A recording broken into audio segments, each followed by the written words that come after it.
For 20 years, I supported my loving wife and her family. Ours was a marriage filled with affection, like glue binding us together. We had a son and a daughter, a picture-perfect life with no regrets, or so I thought. Just as I believed we would live out our lives in bliss, she tragically drowned. Her sudden death shattered me. I was consumed by grief, tears becoming my constant companion. As I sorted through her belongings, I came across a copy of a property deed to an unfamiliar home. Curiosity led me to the address, but what awaited me was beyond anything I could have imagined. The house was lavishly decorated, exuding warmth and luxury. On the wall hung a portrait of my wife, her first love, and their twin children. The sight was a knife to my heart. On the desk lay a hastily written letter. Makoto, since your passing, I have found life unbearable. I can no longer endure this torment. Our children are in George's care now. I hope he will repay this debt of gratitude by looking after them. Now, I have no regrets. May we reunite in the afterlife, where we can be together forever. Rage consumed me as I yelled. My money was spent on them, and now they expect me to be grateful. Staggering back from the room, overwhelmed by the betrayal, a single thought burned in my mind.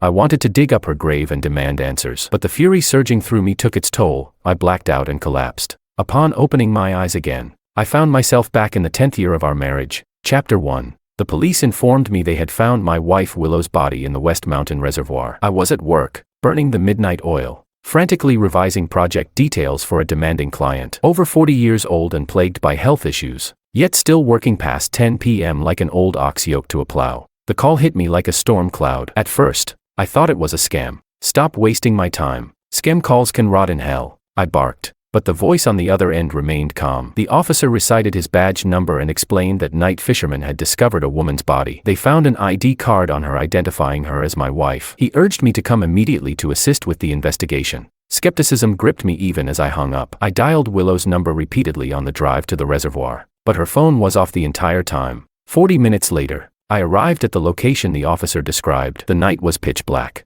the silence broken only by the eerie sounds of the reservoir's rushing water and the cries of unseen animals. My feet stumbled as I hurried toward the single beam of light piercing the darkness. There, lying lifeless on the riverbank, was a woman's body. She was wearing her favorite black dress, now soiled beyond recognition. Her shoes were gone, and her bare feet were marred with deep gashes. Blood trickled from her orifices, staining her face with haunting streaks. When I saw her face, I froze. Thunder seemed to crack over my head. It was her. It was my wife, Willow. Chapter 2. After conducting a thorough investigation, including an autopsy and reviewing surveillance footage near the reservoir, the police ruled out foul play in Willow's death. The forensic report revealed alcohol in her system, concluding it was an accidental drowning while intoxicated. When our two children heard about their mother's death, they rushed back from overseas. I, overwhelmed by grief, collapsed multiple times from skyrocketing blood pressure and ended up in the ICU. The children took full responsibility for their mother's funeral arrangements. By the time I was discharged from the hospital, Willow had already been laid to rest. When my children brought me to her grave, I was stunned to see that Willow had been buried alongside her ex-husband,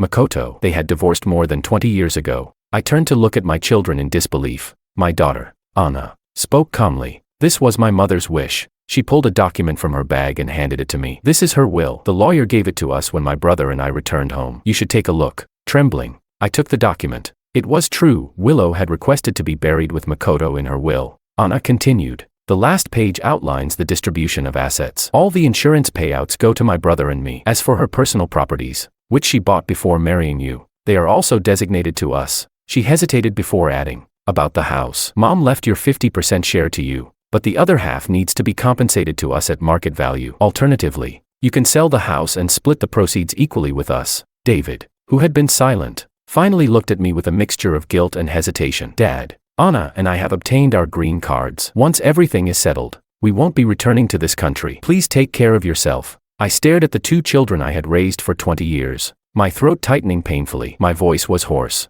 barely audible as I choked out. How can you be so ungrateful? I had been married to Willow for 20 years, becoming a father to David and Anna when they were barely 5 years old. I had loved my wife deeply, cared for her tenderly, and raised her children with all my heart. I had supported her parents with dedication and respect, and yet, in the end, they had taken everything from me. Chapter 3. Staggering home. I pushed open the door with what little strength I had left. The house was just as it had been when Willow was alive. We had lived here for nearly 20 years. I had bought this old apartment when we got married. Despite it being her second marriage, I even handed over the dowry worth tens of thousands to her and used the rest of my savings to add her name to the title without hesitation. The apartment was over 30 years old, small, shabby, and cramped. Its usable area barely spanned 80 square meters. Yet it had housed 5 people, including my mother-in-law. 4 years, I had worked tirelessly to fund David and Anna's studies abroad and to cover my mother-in-law's monthly dialysis treatments. I scrimped and saved, often leaving myself with only a few hundred yuan for living expenses. I had always told myself that things would get better. Everything would get better. But now, I realized I had been nothing more than a tool for their family. My gaze was vacant, hollow, as I began packing up Willow's belongings, intending to throw everything out. While cleaning her wardrobe, I found an old magazine hidden beneath a stack of clothes. Inside was a faded piece of paper, a photocopy of a property deed.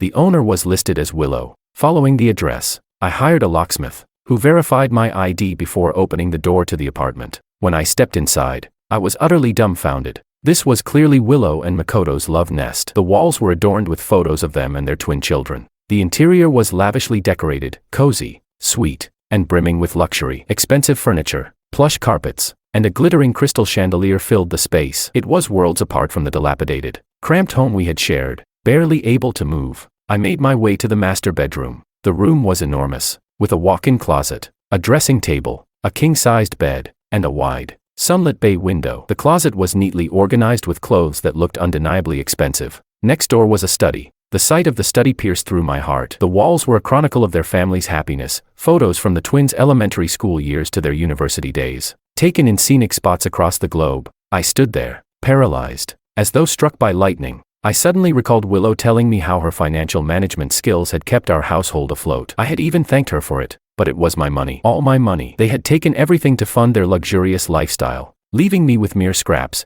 just a few hundred yuan, and now they expected me to be grateful. I collapsed into a chair by the desk. A piece of paper lay open on the desk, with a handwritten message. Makoto, since you passed away 2 years ago, I've been consumed by thoughts of you, unable to bear the pain. Now that my mother is gone, and our children are grown, I have no attachments left. May we reunite in the afterlife. This wasn't an accidental drowning. It was a suicide born out of love. In a fit of rage, I shredded the paper into tiny fragments. Chapter 4. I don't know how long I sat there before I managed to stand, clutching my knees for support. Stumbling out of the apartment, I was filled with a singular, burning desire to dig up Willow's grave, but the fury coursing through me was overwhelming. My grief and anger colliding in my chest. Blood gushed from my mouth as I staggered backward. My vision went dark, and I fell. Chapter 5. When I opened my eyes again, I found myself sitting at a table laden with food and drink. The room was filled with lively chatter, the clinking of plates and glasses creating a tidal wave of sound. It took me a moment to orient myself, but then I remembered, this was the banquet we hosted to celebrate David and Anna's success in their high school entrance exams. Both of them had been admitted to the best high school in the city. Not only did they receive full scholarships for 3 years,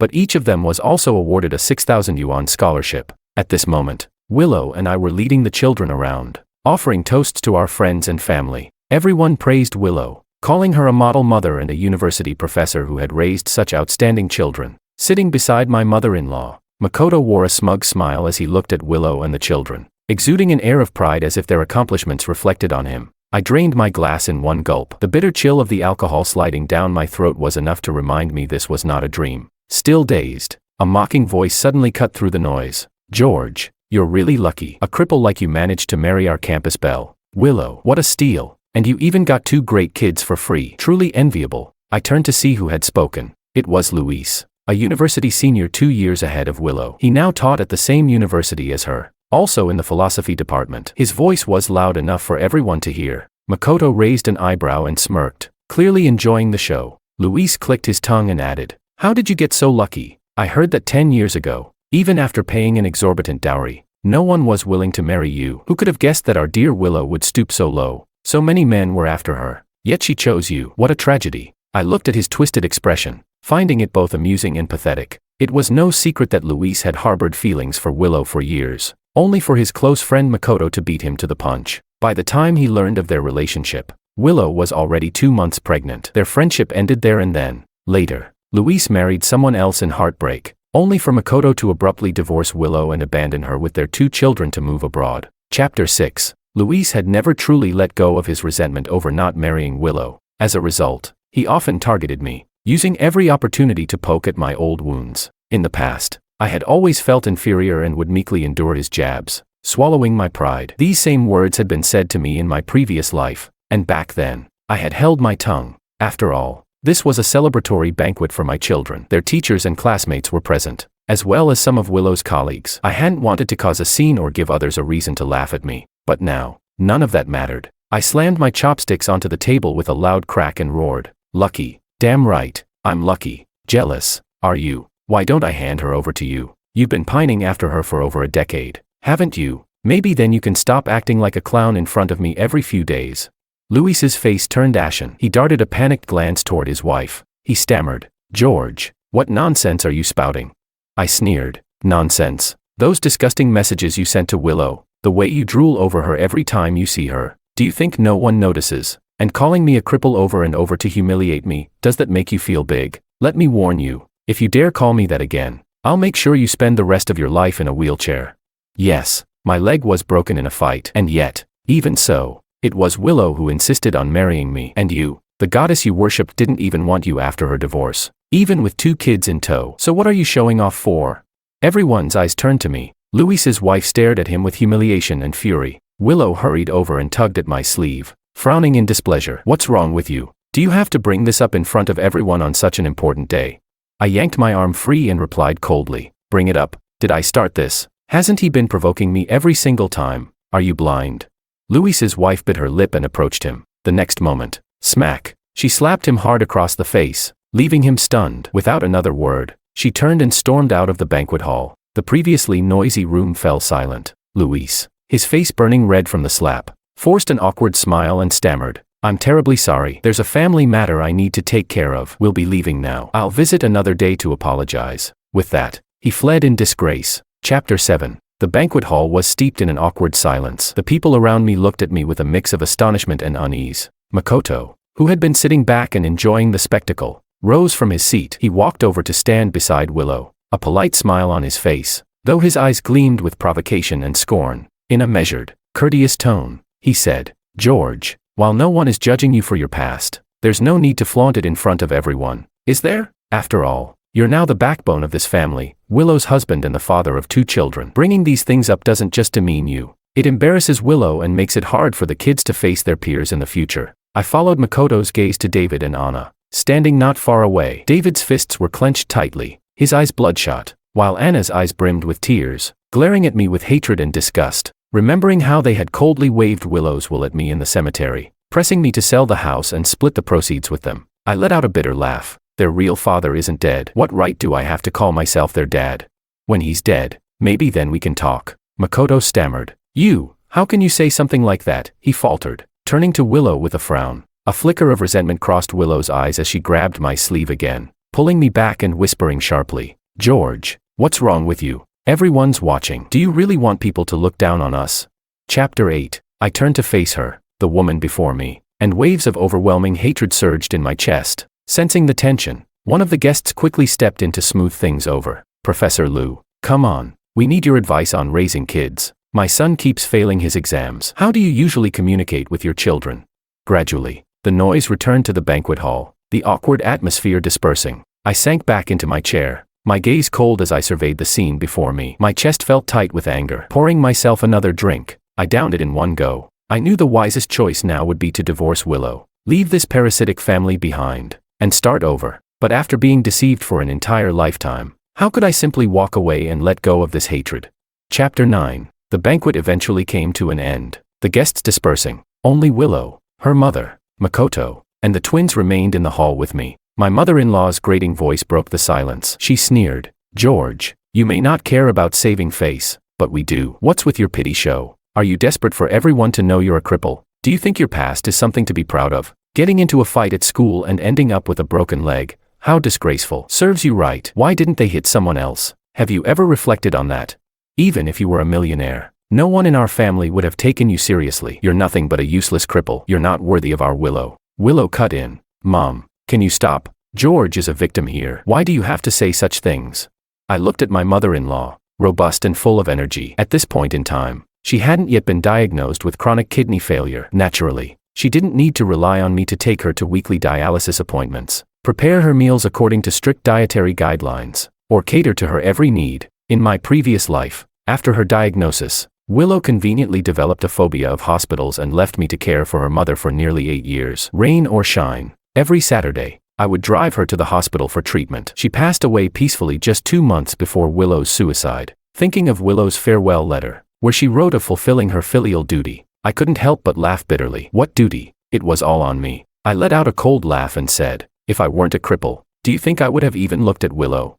You think your daughter is so exceptional? Even her associate professorship was a handout. If it weren't for my father running himself ragged to secure her a recommendation from a colleague, she'd still just be a junior lecturer. Don't act all high and mighty while playing the victim. You're just a family of hypocrites. My words hung in the air, freezing the room in an oppressive silence. My mother-in-law, caught completely off guard by my bluntness, turned pale, her face twisting in anger. She trembled uncontrollably, too enraged to speak. Chapter 10. Standing nearby, Willow seemed stung by my words. George, are you sick? All this fuss just because Louise said a few things about you, she yelled. Anna chimed in, raising her voice. This is supposed to be my and David's celebration banquet. What's so great about being a cripple? Why did you have to bring up those embarrassing things? How am I supposed to hold my head high in front of my classmates now? Why do you always ruin everything for everyone?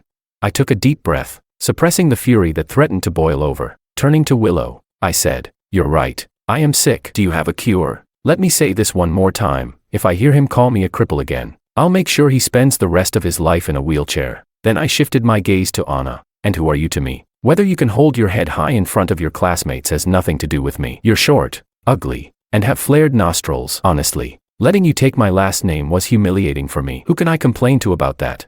Anna froze, utterly stunned. Though she and David were twins, their appearances were vastly different. David resembled their father, while Anna was the spitting image of her grandmother. Her composure shattered. She burst into tears, wailing as she stomped her short legs out of the banquet hall. I had no interest in continuing this argument. Grabbing my jacket from the coat rack, I left without another word. Chapter 11. Outside the hotel, the sky had turned completely dark. The summer night breeze carried a faint coolness, though it still felt sticky against my skin. I kicked a pebble as I walked, my mind swirling with chaotic thoughts. Memories of the past flooded back, suffocating me like water filling my lungs. In my second year of high school, I had been the victim of bullying. After rejecting a classmate's confession, I was ambushed on my way home by a group of thugs. The security situation back then wasn't as good as it is now, and many alleys lacked surveillance cameras. They demanded I kneel and apologize to the girl. I resisted with all my strength. In the ensuing struggle, I landed a solid kick on the leader. That single act enraged him. He threw me to the ground and,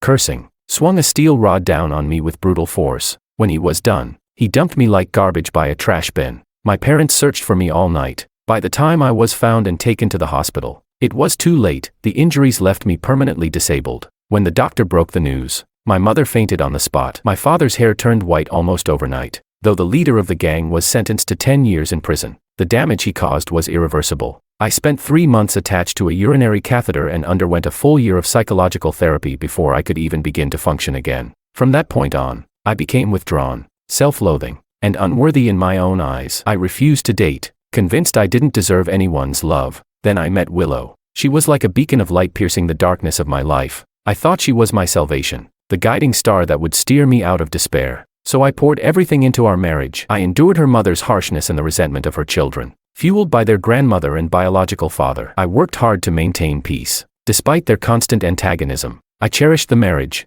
believing in its worth, but I never imagined that Willow, the light in my life, was the shadow hiding behind it. She was the hand dragging me into the abyss, condemning me to eternal torment. All the good memories turned into sharp blades under her manipulation, cutting me to pieces. Chapter 12. By the time I reached home, it was nearly midnight. The house was dark, suggesting everyone had gone to bed. On the balcony, a faint rustling sound broke the silence of the night. It was oddly eerie. I turned on the light and walked to the balcony to investigate. There, I saw a bamboo basket covered with a fine mesh sack. The noise was coming from inside. The sight sent shivers down my spine. Inside the basket were venomous snakes. This was disturbingly familiar. In my previous life, after David and Anna's exam results came out, my mother-in-law claimed her prayers to Buddha had been answered. She somehow procured over a dozen venomous snakes, intending to take the kids to a mountain to release them. When I found out, I strongly objected, suggesting she release carp instead. She scoffed, saying animals released in rituals couldn't be eaten later. She still wanted to eat carp but had no intention of eating venomous snakes.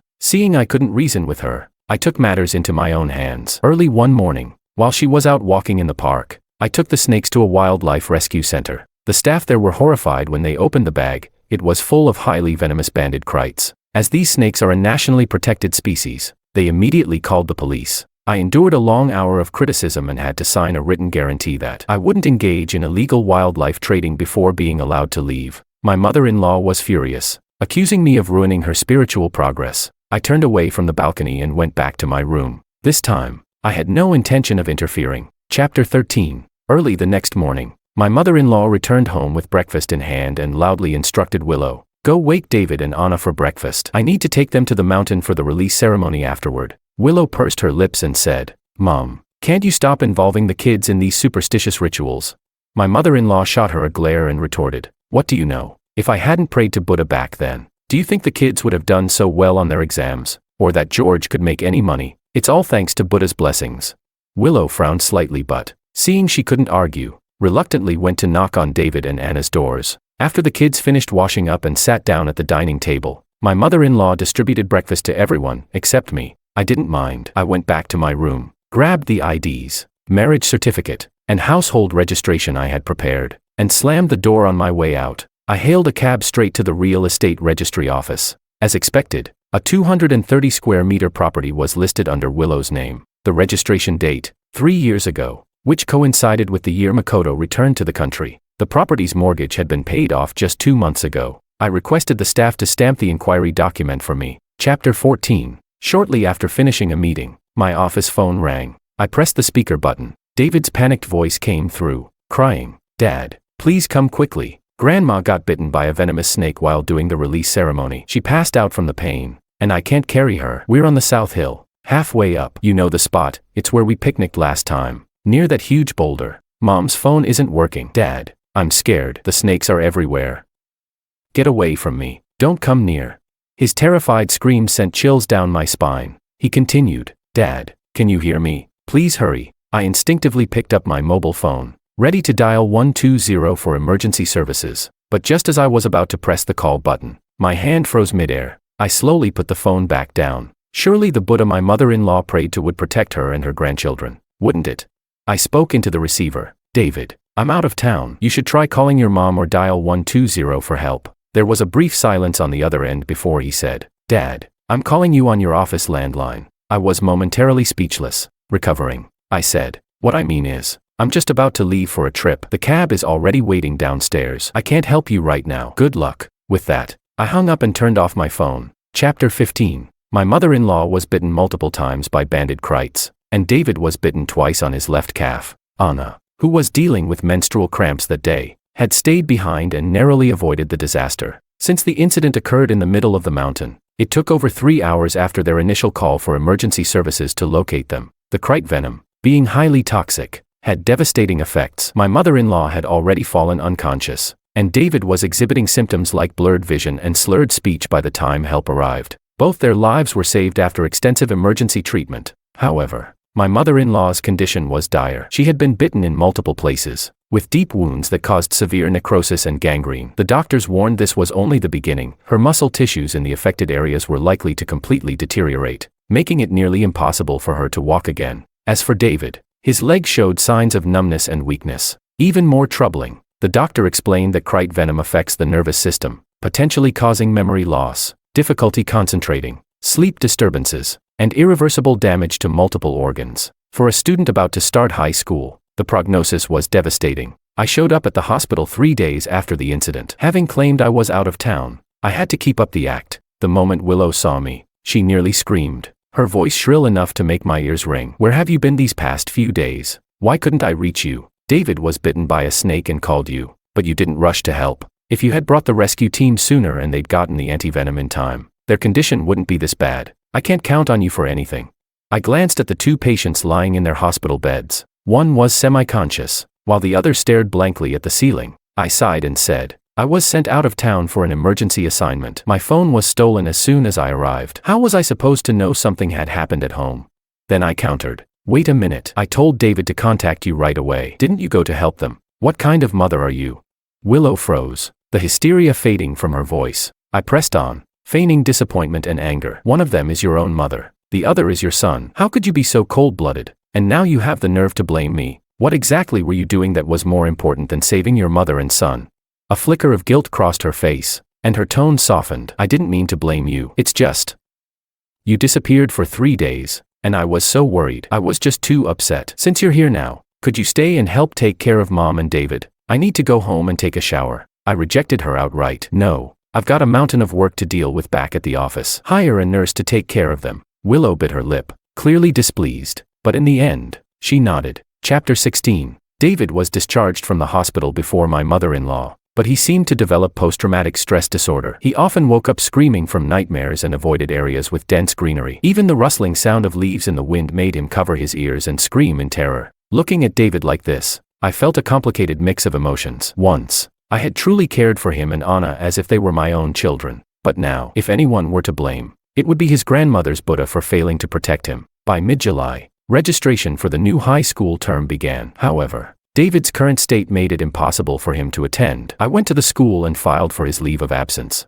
which was quickly approved due to his excellent exam results. When I handed the leave of absence certificate to David, he covered his face and broke down in tears. Perhaps he realized that this leave of absence was merely a temporary escape. He would never return to that prestigious high school. I sighed silently. This was the last thing I could do for him. Chapter 17. I put our old apartment on the market through a real estate agency. Though the place was old and cramped, it was in a good school district and could fetch a price of 500,000 to 600,000 yuan. However, I had already lined up a buyer who would purchase it for just 300,000 yuan. The day before my mother-in-law was discharged from the hospital, I checked myself into the same hospital. Over the years, my salary card had been in Willow's possession. I had always scrimped and saved, never asking her for money. So when I asked Willow for money to pay the hospital deposit, she was stunned. Do you have to be hospitalized right now? Who's going to take care of my mom after she's discharged? She asked, visibly annoyed. Looking at the displeased woman before me, I handed her the hospitalization paperwork and explained that a nodule had been found in my lung. The doctor recommended immediate surgery. The nodule was small, but it pressed against my trachea, causing persistent coughing. The doctor suggested removing it as soon as possible. In my previous life, I had delayed the surgery for 3 months. This time, I intentionally scheduled it earlier. Willow pressed her lips tightly together, taking several deep breaths. She looked like she was on the verge of exploding, but in the end, she maintained her dutiful wife persona and handed me my salary card from her purse. I called my cousin, who was home for summer vacation from college, and asked him to accompany me at the hospital for a few days. The day after my surgery, while my cousin went downstairs for lunch, Willow appeared in my room with several documents and asked me to sign them. Still weak from the surgery and unable to eat, I felt groggy. Yet, she insisted. She explained that one of her friends had recently lost her job and was now selling insurance. Buying a few short-term policies would help her meet her quota. It's not expensive, she said. Just 100 or 200 yuan per policy for a 1-year term. Just help me out by signing at the bottom. She'll take care of the rest. She handed me a pen and even took out her phone, preparing to record the moment. Just then, my cousin returned to retrieve his phone, seeing Willow pressuring me to sign something. He looked surprised. Sis, what's so urgent that my brother has to sign it now? He's barely coherent. Can he even read the documents properly? Let me take a look first. As he reached for the documents, Willow quickly gathered them into her bag and forced a stiff smile. Oh my, I forgot he just had surgery. I was only thinking about helping my friend with her insurance quota. We'll wait a few days for him to recover before signing anything, she said before hastily leaving the room. My cousin shot her a suspicious look and muttered, Sis, you're not trying to sneak in a loan agreement or something shady, are you? Though said in jest, his words made Willow's face turn pale. She snapped back. What nonsense are you spouting? You're a college student, how can you be so rude? With that, she fled the room in embarrassment. My cousin looked dissatisfied, but I handed him his phone and apologized on her behalf, urging him to go eat and not take her words to heart. He reluctantly went downstairs, still fuming. Chapter 18. The next day, during the doctor's rounds, I was advised to start moving around to help with my recovery. My cousin borrowed a wheelchair and suggested we go for a stroll in the hospital garden while the weather was still cool. After walking for about 10 minutes, we grew tired and sat down on a bench behind an artificial hill to rest. Suddenly, a familiar female voice caught my attention. Makoto, I'll come over tonight. Why did you come to the hospital so early? I turned and followed the voice. Willow was leaning into Makoto's arms, holding a thermos, her expression a mix of bashfulness and exasperation. I placed a finger over my lips, signaling my cousin to stay quiet, and moved slightly behind the artificial hill to listen. Makoto frowned and said, I can't stand the thought of you spending 2 hours making chicken soup for that cripple. Does he even deserve your kindness? Willow giggled and said, "Are you jealous, Makoto? Every time I come to your place, I'm the one cooking and making soup. Now that he's sick, I've only brought him food twice. Besides, you wouldn't want him to become gravely ill, leaving my mom and the kids without support, would you? Or do you plan to take care of us? In that case, I'll divorce him right away and remarry you." Makoto scoffed. "I'm not stupid. Why would I take on that burden? Let him spend his money and effort raising my kids for me. Isn't it perfect? A free ride is always better. As for your mom, who could put up with her temper, I'd rather stick with what we have now, no strings attached." He then asked, "By the way, did you get him to sign that gift agreement to transfer the house to my name?" Willow pouted. "Not yet. That brat of a cousin ruined it. I almost succeeded. It's not a big deal if he doesn't sign it himself, but if he ever finds out and takes it to court, it might get revoked. I'll find another chance." Makoto chuckled. "Take your time. I'll be waiting." He reached for the thermos in her hand, saying, "Let me try your cooking first. I haven't had breakfast yet." Willow hesitated but eventually opened the lid for him. Makoto smugly raised the thermos, took a sniff, and then a sip. The next second, he spat the soup back into the container, grimacing. "Why is it so bland and greasy? It's disgusting." He covered the thermos and handed it back, saying, "This soup isn't fit for me. Let your dear husband have it." Willow smiled sheepishly, dabbing at his mouth with a tissue. "It's supposed to be light since he just had surgery. The chicken might have been a bit fatty, but I'll make a fresh pot for you tonight. Makoto, wait for me downstairs. I'll take this up to him and be right back." The two of them walked toward the hospital building, arm in arm. My cousin, who had been silent, turned to me, his face streaked with tears. He gripped my wrist tightly, his hands trembling with rage. I forced a smile at him. His tears flowed more freely as he choked out, "Bro, I want to kill those bastards." I patted his back gently, trying to calm him down. Killing them would be too easy. I wanted them to live and suffer. Chapter 19. After being discharged from the hospital, I discovered that Willow had temporarily sent her mother to a care home, likely planning to bring her back for me to care for once I recovered. Hey, how convenient. The real estate agent called, informing me that there was a buyer for our apartment. When Willow found out about my decision to sell the house, she exclaimed, "Are you crazy? Where will we live if you sell it?"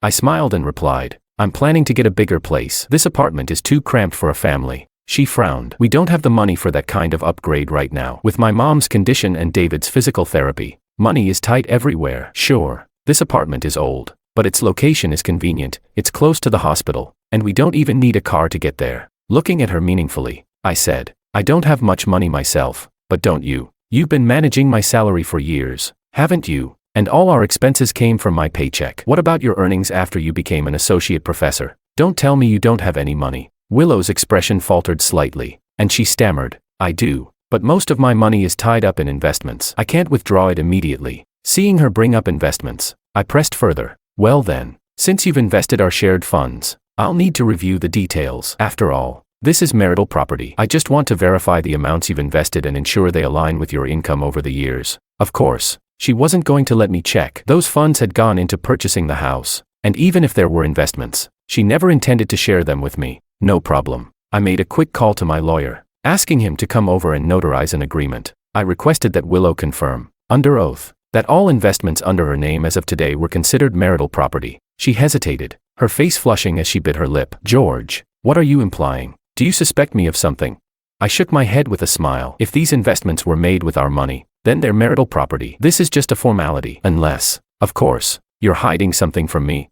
"Of course not," she snapped. "Then why won't you sign?" I asked. Willow was at a loss for words. Seeing her reluctance, I turned to the lawyer. "If my wife has secretly transferred assets, how can I legally trace her financial transactions?" Willow's body trembled, and the pen in her hand fell to the ground. The lawyer, catching on, replied earnestly, "You would need to apply for a court order. Once granted, a lawyer could assist in tracing all her bank accounts and financial holdings, including stocks, funds, and bonds. However, this process is typically only pursued during divorce proceedings for asset division." Before he could finish, Willow had already signed and stamped the agreement, handing it to me. I took it with a faint smile and asked the lawyer to record the notarization on video. Chapter 20. A month later, the house was sold. The transaction closed at 300,000 yuan, with the buyer being a friend I had arranged beforehand. Willow was incredulous and called the agent multiple times to confirm. The agent patiently explained that while the apartment was in a school district, the new elementary and middle school campuses were under construction and would relocate within 3 years. After that, this area would essentially become an urban slum. Willow, no fool, tried to cancel the sale, The agent produced the contract she and I had signed, explaining, if you unilaterally terminate the agreement, you'll need to compensate the buyer 20% of the sale price. I interjected to smooth things over. Forget it. Selling for $300,000 is already decent. Mrs. Zhang next door only sold her 100 square meter place for $380,000. Once the schools move, it'll be impossible to sell. My dad heard we're upgrading and even offered to pitch in $500,000. Let's just move on. Mrs. Zhang had indeed sold her place for $380,000, but it was to her sister-in-law, as she had already purchased a new home. Hearing that my father would contribute to the new house, Willow reluctantly let the matter drop. The 300,000 yuan from the sale was transferred to me immediately. I threw it all into cryptocurrency, ensuring the funds would lose value. My friend bought low while I bought high, recovering the funds on his end. This money was destined to be a total loss in my hands. Chapter 21. After selling the house, I hired movers to relocate all our belongings to Makoto's upscale apartment, the one registered under Willow's name. David followed me nervously. When he realized the moving address was his biological father's home, shame overwhelmed him. He flushed red, fidgeting with his hands. I laughed and said, "You're familiar with this place, aren't you? I'm sure there's even a room here for you." His face turned beet red as he wrung his hands anxiously. Knocking on the door yielded no response. In David's presence, I called the police and a locksmith. I informed the officers that my property had been illegally occupied. With the intruder changing the locks, I presented the necessary documents, including a stamped property search result. With the locksmith's help, I opened the door without issue. Makoto arrived just as the movers were finishing up. He erupted in anger, yelling, "Get out! This is my home with Willow. What does this have to do with you?" I calmly pulled out my marriage certificate and waved it in his face. "This property is marital property, shared between me and Willow. You're the one who needs to leave." The police confirmed the property was under Willow's name and, as such, was marital property. They informed Makoto that he must vacate immediately and could face legal action and financial compensation if I pursued the matter further. Makoto froze in place. He fumbled for his phone to call Willow, hoping she could intervene. I sneered at him. Willow was in no position to help. Just 2 days ago, I had sent all the evidence of their affair, collected by a private investigator, to the disciplinary committee at Willow's school and the local education authority. She was probably being investigated as we spoke. Chapter 22. After work, Willow learned about everything that had happened. Surprisingly, she didn't lash out at me as usual. Instead, she knelt before me, pleading and apologizing profusely. She claimed that she had only lent the house to Makoto temporarily and had kept it from me out of fear of misunderstanding. After spewing her excuses, she tearfully begged me to speak to my father, asking him to use his connections to help cover up her misconduct at school. Without intervention, she would no longer be able to work as a teacher. She choked on her words as she promised to sever all ties with Makoto and devote herself fully to our family. I stood over her, watching in silence. A scandal over her misconduct was minor. There were much bigger storms on the horizon. Using the excuse of convincing my father, I moved back to my parents' house. Mainly, I wanted to distance myself in case she couldn't handle the impending blows and did something irreversible that might implicate me. Not long ago, while rummaging through an old laptop of Willow's, I decided to refurbish it for 200 yuan to see if there was anything useful on it. To my surprise, I found evidence of plagiarism in her academic papers. Nearly 30% of her content was lifted through translated copying. I reported the findings to the journal that had published her work. It didn't take long for them to issue a retraction notice, removing her paper from their database and blacklisting her from future submissions. The journal also forwarded evidence of her misconduct to her university, which immediately launched an investigation. What shocked me even more was when Luis submitted his own formal complaint against Willow. He accused her of plagiarizing his research, selling co-authorship credits, and inflating project budgets. I later learned the reason behind his drastic actions. Following the disastrous banquet, Luis's wife had filed for divorce. She'd heard whispers of Luis's obsession with Willow before, but the final straw came when she caught him begging for her forgiveness. Devastated, Luis drank himself into a stupor and stumbled into a bar, only to witness Willow and Makoto kissing. In his drunken rage, he tried to fight Makoto but was slapped by Willow in front of everyone. Only then did Luis realize that he had been nothing more than a pawn in Willow's schemes for years. Furious and humiliated, he filed a public complaint. With others taking action, I joined the fray and sued Willow for bigamy and for concealing marital assets. However, Willow used every excuse in the book to avoid attending court hearings, delaying the trial indefinitely. Chapter 23. Anna seemed unaware of the chaos engulfing her family. She called, yelling at me for not sending her living expenses. "I've messaged you so many times asking for money. Are you ignoring me on purpose?" I hung up mid-rant and blocked her on all platforms. After 2 months of investigation, Willow was stripped of her academic title and dismissed from her teaching position due to misconduct and plagiarism. She was also ordered to repay any misappropriated funds. The day after her dismissal, I received a call from the care home, informing me that my mother-in-law had died of respiratory failure before they could arrange emergency medical care. I relayed the news to Willow. There was a long silence on the other end of the line. I didn't attend the funeral, citing poor health. From that point on, their family affairs had nothing to do with me. That evening, while working late at the office, I received another call from the police. They informed me that Willow had fallen into the West Mountain Reservoir but was rescued by a night fisherman, who called 120 to have her sent to the city hospital. At the hospital, I learned that while Willow's life was no longer in immediate danger, her thigh had been severely cut by a sharp underwater object, leading to a serious infection due to prolonged immersion. The doctor presented me with 3 treatment options and began to explain each in detail. I interrupted. "Just tell me which one is the cheapest." The doctor hesitated before replying. "The cheapest option would be amputation." "But, then amputate," I said without hesitation. The doctor seemed taken aback. "There are other options, such as vascular surgery or a transplant. Amputation isn't the only solution, especially since she's still young. Just amputate," I insisted. "I can't afford a transplant or any of those other surgeries." "Where's the consent form? I'll sign it." Reluctantly, the doctor handed me the consent form, his expression complicated. Without a second thought, I signed my name. I wasn't about to spend a fortune on her medical bills, especially since we were still married. Any expense she incurred would fall on me as well. Choosing the cheapest option was only logical. Chapter 24. Since waking up from her surgery, Willow had been in a dazed state, unable to distinguish between past and present. I picked up her phone and dialed Makoto. She stared at me like I was insane. The moment Makoto's panicked voice came through, he said, "Willow, where have you been? I couldn't reach you for days. Anna's teacher says she's distracted by a puppy love situation, and David's mental state isn't improving. I don't know what to do and couldn't find you anywhere." Hearing Makoto's voice, Willow became visibly emotional. With disbelief, she asked, "Makoto, you're alive. Didn't you die 2 years ago from pancreatic cancer?" She turned to me, her tear-filled eyes seemingly begging for confirmation. On the other end, Makoto replied, "What's wrong with you? I'm perfectly fine. Who told you I had cancer?" Willow pressed on. "What about David? Were they bullied abroad?" Makoto sighed in frustration. "Are you out of your mind? It wasn't abroad. Your mom dragged him to the mountain for that ridiculous ritual, and he got bitten by a snake." Willow's body trembled, and her pupils constricted. She abruptly tried to get out of bed, tossing the covers aside. It was only when she saw that she was missing a leg that she froze. How could I describe her expression at that moment?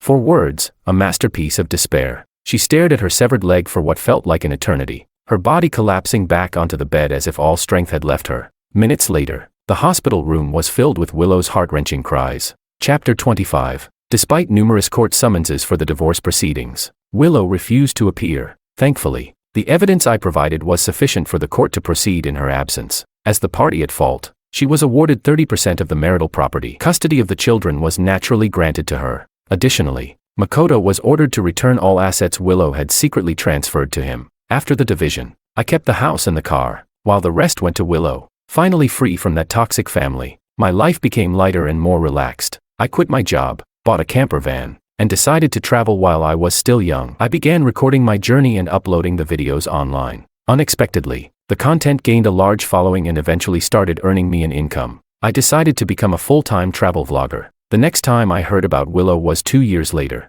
During a meal with friends, someone mentioned her. They said that at Makoto's engagement party, she caused a scene, smashing hotel and wedding decorations in a fit of rage. Makoto called the police. She paid for the damages but was also detained for 15 days. After her release, she spent her days drinking in bars, utterly ruining herself. Anna dropped out of high school, due to Willow and Makoto frequently forgetting to send her living expenses. Anna moved in with a wealthy schoolmate. She hoped to secure financial stability, but instead, she became pregnant. The school expelled Anna after the incident. Willow, dragging her disabled body, went to confront the wealthy family, only to have dirt thrown back at her. They claimed Anna had willingly sold herself. The wealthy family paid 60,000 yuan to bury the matter. The young man continued his studies unscathed, while that sum effectively ended Anna's future. Hearing all this, I couldn't help but feel a tinge of sorrow. Memories of the past surfaced, and I let out a faint sigh. Later, Makoto was diagnosed with pancreatic cancer again. His fiancée left him as soon as she found out. He tried to return to Willow, only to find that she had disappeared without a trace. No one knew where she had gone.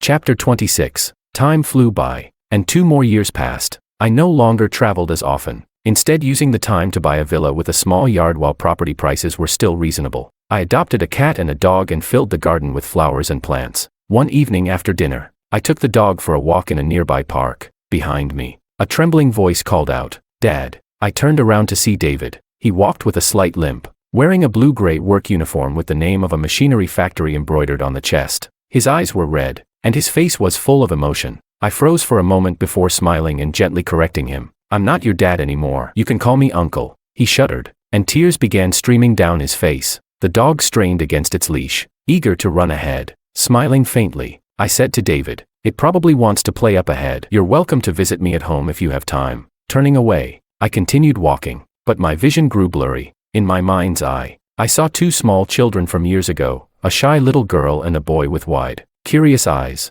The boy had asked, "Who are you? Why are you in our house?" I had patted his head and replied, "I'm your dad."